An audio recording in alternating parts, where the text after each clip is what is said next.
ایک مرتبہ ایک قاضی کی عدالت میں کسی نہایت علمی مسئلے پر بحث و مباحثہ ہو رہا تھا۔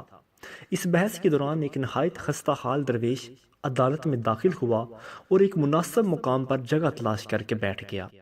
حاضرین مجلس نے اس درویش پر ایک اچٹتی سی نظر ڈالی اور اس سے قابل اعتبار نہ سمجھتے ہوئے دوبارہ محو گفتگو ہو گئی۔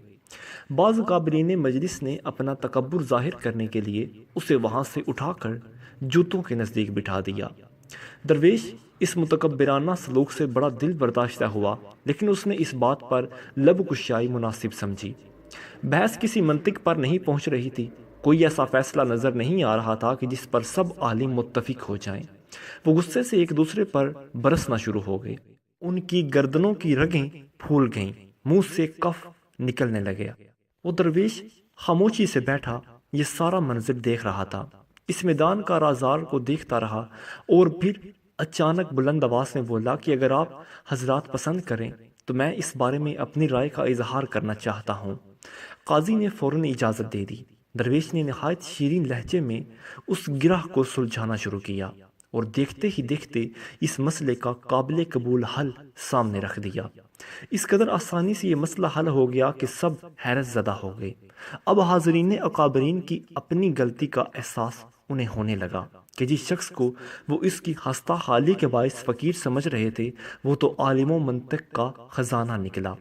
قاضی اپنی نشست سے اٹھا اور اپنے سر سے دستار اتار کر اس درویش کو پیش کرتے ہوئے نہایت احرام سے بولا کہ مجھے تہ دل سے شرمندگی ہے کہ ہم پہلی نظر میں آپ کی علم و مرتبت کو نہ پہچان سکے۔ حقیقت تو یہ ہے کہ اس دستار کی جگہ میرے سر پر نہیں بلکہ آپ کے سر پر ہے۔ درویش نے ستار لینے سے انکار کر دیا اور یہ کہہ کر وہاں سے رخصت ہو گیا کہ میں اس غرور و تکبر کی پوٹلی کو ہرگز اپنے سر کے قابل نہیں سمجھتا۔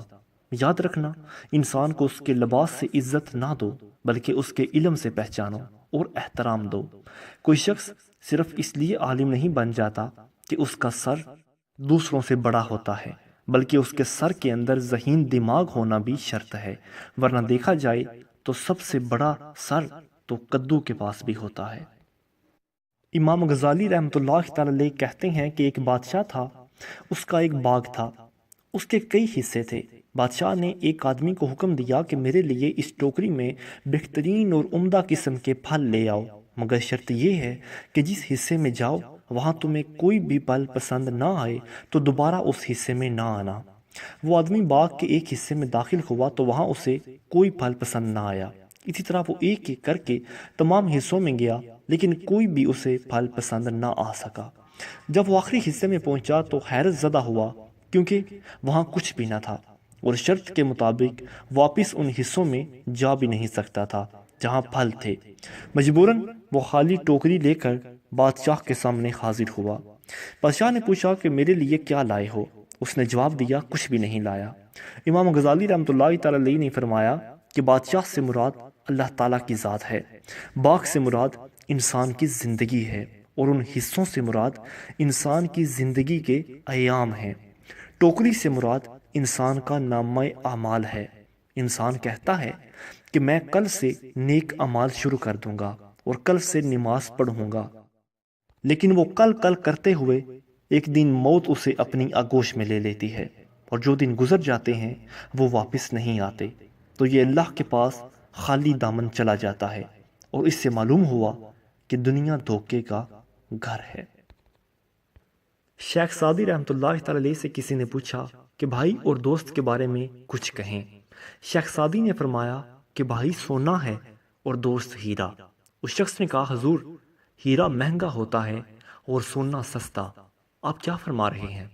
شیخ سعدی نے فرمایا بھائی، سونا اس لیے ہے کہ اگر حالات کی وجہ سے اس میں کوئی دراڑ آ جائے تو سونے کو پگھلا کر دوبارہ اکٹھا کیا جا سکتا ہے، مگر ہیرا ٹوٹ جائے تو اسے دوبارہ جوڑا نہیں جا سکتا۔ برصغیر کی ایک قوم ہے دلت، یہ اس خطے کے انتہائی پسماندہ، محروم اور مظلوم لوگ ہیں۔ ہندوستان میں اس وقت ان کی تعداد 17 کروڑ ہے۔ یہ لوگ اس خطے میں ہزاروں سال سے چلے آ رہے ہیں اور ان ہزاروں برسوں میں اس علاقے کے بندروں اور درختوں تک کا مقدر بدل گیا، مگر یہ لوگ آج بھی جانوروں سے بدتر زندگی گزار رہے ہیں۔ یہ لوگ بنیادی طور پر اس زمین کے اصل باسی یا مالک تھے۔ 1500 قبل مسیح اس خطے میں دارواڑ، ہن اور آریان آئے تو انہوں نے ان مقامی لوگوں کو اپنا غلام بنا لیا، اور یہ ان کے بعد آج تک اس غلامی سے آزاد نہیں ہو سکے۔ یہ ہندوستان میں آنے والی ہر قوم، ہر فاتح کی طرف ایک پر امید نظروں سے دیکھتے رہے۔ ہر آنے والی قوم نے ان پر مہربانی بھی کی، مگر جہاں تک ان کے حالات کی بات ہے، یہ جوں کے توں رہے۔ ہندوستان میں ہندو مت آیا تو اس مذہب نے ان لوگوں کو اچھوت ڈکلیئر کر کے ہندو تسلیم کر دیا، مگر یہ لوگ ہندو ہونے کے باوجود کسی مندر میں قدم نہیں رکھ سکتے تھے۔ عام ہندو ان کے سائے تک اپنے راستے پر برداشت نہ کرتے تھے۔ انہیں دوسری ذاتوں کے ہندوؤں کی آنکھ میں آنکھ ڈالنے تک کی اجازت نہیں تھی۔ بدھ مت آیا تو یہ لوگ بدھ ہو گئے، لیکن بدھوں نے انہیں اپنا سٹوپاس کی صفائی پر لگا دیا۔ مسلمان آئے تو یہ لوگ اس نظام کو ذات پات سے بالا تر سمجھ کر مسلمان ہو گئے، لیکن مسلمان فاتحین نے انہیں گھوڑوں کی لید صاف کرنے کا کام سونپ دیا۔ انہیں چاکر کا خطاب دیا گیا، اور آج تک جب بھی کسی کا نوکر کہا جاتا ہے تو چاکر خود بخود اس کے ساتھ آ جاتا ہے۔ ہندوستان میں انگریز آیا تو ان لوگوں نے عیسائی مشیزوں کے ہاتھوں عیسائیت قبول کر لی۔ یہ عیسائی ہو گئے، مگر ان کا کام نہ بدلا۔ یہ چوپڑے کہلانے لگے، اور انگریزوں نے انہیں باتھ رومز اور ٹائلٹ صاف کرنے پر لگا دیا۔ آپ ان بیچاروں کی تاریخ کھول کر دیکھیں تو آپ کو ان کی بدنصیبی پر ترس آئے گا، کیونکہ اس سرزمین پر دیوتا آتے رہے، فاتحین بدلتے رہے، مگر دلت دلت ہی رہی، اچھوت اچھوت ہی رہا، اس کا مقدر کبھی نہ بدلا۔ ایک بچے نے کچھوا پال رکھا تھا، اسے سارا دن کھلاتا پلاتا اور اس کے ساتھ کھیلتا تھا۔ ایک بار سردیوں کی یک بختہ شام کو بچے نے اپنے کچھوے سے کھیلنا چاہا، مگر کچھوا سردی سے بچنے اور اپنے آپ کو گرم رکھنے کے لیے اپنے خول میں چھپا ہوا تھا۔ بچے نے کچھوے کو خول سے باہر آنے پر آمادہ کرنے کی بہت کوشش کی، مگر بے سود۔ بچے نے چیخ چیخ کر کچھوے کو باہر نکلنے پر راضی کرنا چاہا، مگر کچھوا سہم کر اپنے خول میں ڈوبا رہا۔ بچے کا باپ کمرے میں داخل ہوا تو بچہ غصے سے تلملا رہا تھا۔ باپ نے بچے سے پوچھا، بیٹے کیا بات ہے؟ بچے نے اپنا اور کچھوے کا سارا قصہ باپ کو کہہ سنایا۔ باپ نے مسکراتے ہوئے بچے کا ہاتھ تھاما اور بولا، اسے چھوڑ دو اور میرے ساتھ آؤ۔ بچے کا ہاتھ پکڑے باپ اسے آتش دان کی طرف لے گیا، آگ جلائی اور حرارت کے پاس ہی بیٹھ کر بچے سے باتیں کرنے لگا۔ تھوڑی ہی دیر گزری تھی کہ کچھوا بھی حرارت لینے کے لیے آہستہ آہستہ ان کے پاس آ گیا۔ باپ نے مسکرا کر بچے کی طرف دیکھا جو کچھوے کو دیکھ کر خوش ہو رہا تھا۔ باپ نے بچے کو مخاطب کرتے ہوئے کہا کہ بیٹے، انسان بھی کچھوے کی طرح ہی ہوتے ہیں۔ اگر تم چاہتے ہو کہ وہ اپنے خول اتار کر تمہارے ساتھ کھیلے اور کھلے دل سے ملے تو انہیں اپنی محبت کی حرارت پہنچایا کرو، نہ کہ تم انہیں اپنے ڈنڈے کے زور پر اپنا حکم چلا کر سناؤ۔ حقائق ہے کہ ایک حاجت مند ایک عالی مرتبت بزرگ کے در پر حاضر ہوا اور کچھ مالی مدد کا طلبگار ہوا۔ اتفاقاً اس بزرگ کے پاس اس گھڑی کچھ نہ تھا۔ انہوں نے مدد سے معذرت کا اظہار کیا۔ مثل مشہور ہے کہ حاجت مند تو دیوانہ ہوتا ہے۔ اس مفلس شخص کو بزرگ کے عذر پر یقین نہ آیا، اور اس نے خیال کیا کہ وہ اس کی مدد نہ کرنے کے لیے لیت و لان سے کام لے رہے ہیں۔ اس کو شدید غصہ آ گیا۔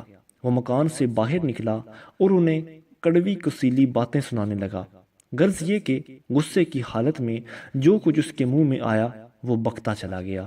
اتفاقاً اسی وقت بزرگ کا ایک مرید ان کی طرف سے گزرا۔ اس نے اپنے مرشد کے بارے میں ایسی گستاخانہ باتیں سنی تو اسے یہ تمام باتیں بہت ہی بری لگیں۔ وہ سیدھا اس بزرگ کے پاس پہنچا اور بے ادب انسان کی تمام خرافات بزرگ کے گوش گزار کر دیں۔ مرشد نے فرمایا، دے ناداں دوست، ہمیں تکلیف اس آدمی نے نہیں بلکہ تیری باتوں نے دی ہے۔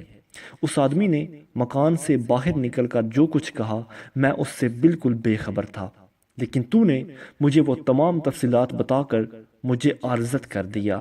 تیری ہمدردی بمشکل اس جیسی ہے کہ ایک دشمن نے ہمیں تیر کا نشانہ بنایا جو ہم تک پہنچنے سے پہلے ہی کہیں گر گیا تھا۔ ہمیں اس کی خبر تک نہ تھی، لیکن تو اس تیر کو اٹھا لایا اور ہمارے دل میں کھونپ دیا۔ اور دوسری بات یہ ہے کہ جو کچھ اس شخص نے میرے بارے میں کہا ہے، میں اس سے کہیں زیادہ خطا کار ہوں۔ اس کو میری صرف چند برائیاں یاد ہیں اور اس نے ان کا اظہار کر دیا۔ اگر بروز قیامت اللہ تعالیٰ نے اگر اس کے بیان کردہ تمام برائیوں پر ہی میری پکڑ کر لی تو میں شاید دوزخ سے بچ جاؤں، کیونکہ یہ اتنے بڑے گناہ نہیں ہیں جس پر میری گرفت ہو سکے۔